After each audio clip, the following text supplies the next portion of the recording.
Então, o paciente, quando a gente pensa que ele está expressando os seus sentimentos, simplesmente, a gente está pensando que o único conflito que existe é dele com ele mesmo, que é o que o Freud vai trabalhar, inclusive, com a ideia de resistência. A resistência do paciente é só dela com ele mesmo. E aqui a gente vai pensar que não, o paciente está sempre negociando, antes de tudo, com o terapeuta, o sentido do que ele está falando.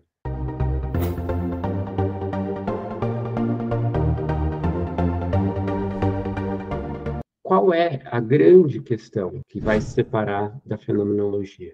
A própria noção de discurso. Entender uma fala, por exemplo, a fala do nosso paciente, como discurso, é conceber as condições de produção daquele discurso, a instituição, a relação.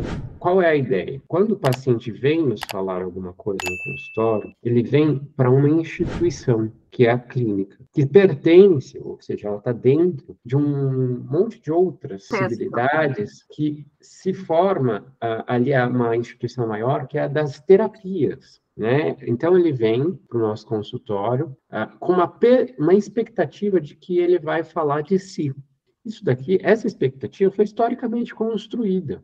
Então, o discurso que vai se produzir ali, ele se produz porque tem uma série de acordos nossos com o paciente, que a gente vai ficar 1 hora com ele, 50 minutos, que seja, que ele vai pagar algum valor para que nós atendamos ele, que ele venha para falar sobre conflitos, dificuldades, também pensar coisas que ele queira pensar, enfim. A depender da teoria a que a gente se filie, a gente vai esperar, por exemplo, que o paciente fale das suas demandas, ou que a gente vai ouvir as suas demandas, ou que a gente vai ouvir as suas queixas, ou que o que ele está dizendo? Ah, não, isso é demanda ou isso é queixa? Isso já tem a ver com a teoria que a gente professa. Quando o paciente conta da vida dele, a gente já vai ouvindo com os ouvidos da teoria que a gente se filia.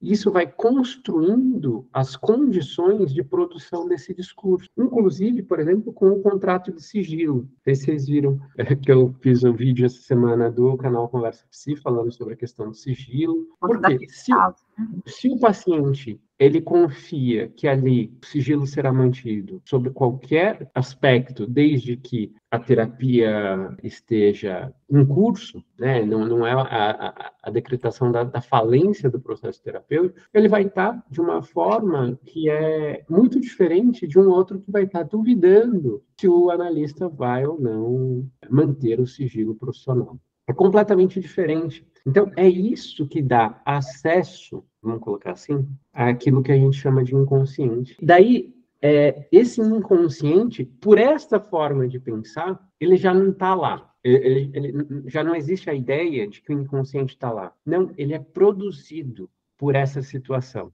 Ou seja, se não houvesse essa situação, não haveria a produção discursiva que nos poderia fazer pensar no inconsciente. Entende? A produção discursiva nestas condições faz com que a gente possa trabalhar com um conceito de inconsciente, uma ideia de inconsciente. O que a Marlene faz é, ao analisar o Freud, ela vai trazendo esse desconhecimento do Freud, ou esse aparente desconhecimento de que aquele inconsciente só pode aparecer na sessão analítica porque ela tem essas condições.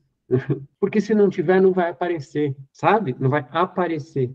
Então, se é dessa forma, esse consciente ele não existe previamente. Ele é produzido por essa relação. E é aí que a gente está falando de uma instituição que produz subjetividade, entende? Então, o paciente que vem para uma clínica X, a subjetividade que será produzida ali, produzida mesmo, nessa relação, a partir desse quadro institucional, desse contexto, vai ser diferente da subjetividade que vai ser produzida em um outro contexto, com outros preceitos, com outras práticas, com outras ideias do que deve acontecer ou não ali, certo?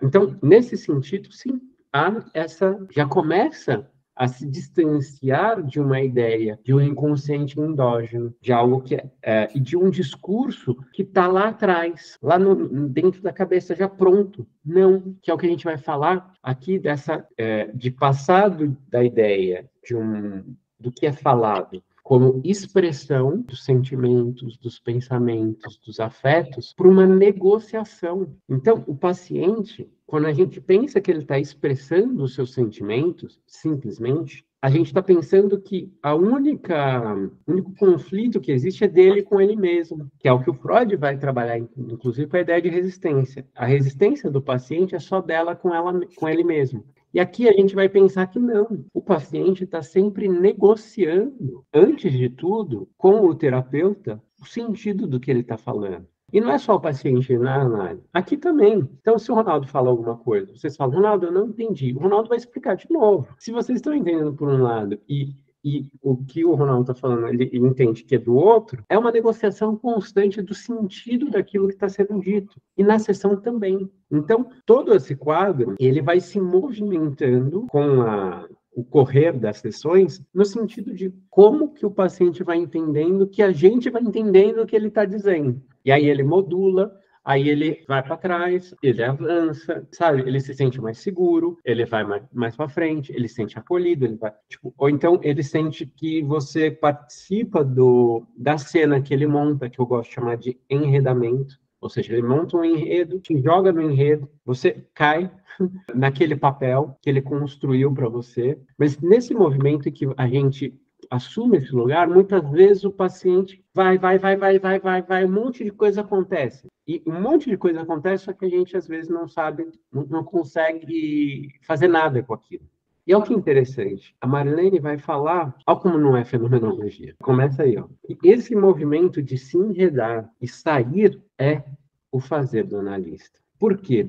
Em muitos momentos, esse enredar-se é o que, de algum modo, possibilita a gente participar, sem participar dessa história. Participar no campo do que a gente poderia chamar de fantasias, no campo discursivo, mas não na vida concreta. E a gente participar mesmo, de estar lá dentro. Que daí vem um pouco, né? A gente até pode falar, a gente também sente, a gente está lá, a gente sente como se fosse parte daquilo ali. E aí que vem essa diferença também com a escola inglesa, porque o valor dado aos sentimentos é um pouco menor aqui. O valor dado a esse campo analítico é maior do que dos sentimentos. Os sentimentos contribuem para a gente fazer essa análise? Claro, de algum modo sim. Mas é a análise que contribui mais. E qual que é o nosso voltar?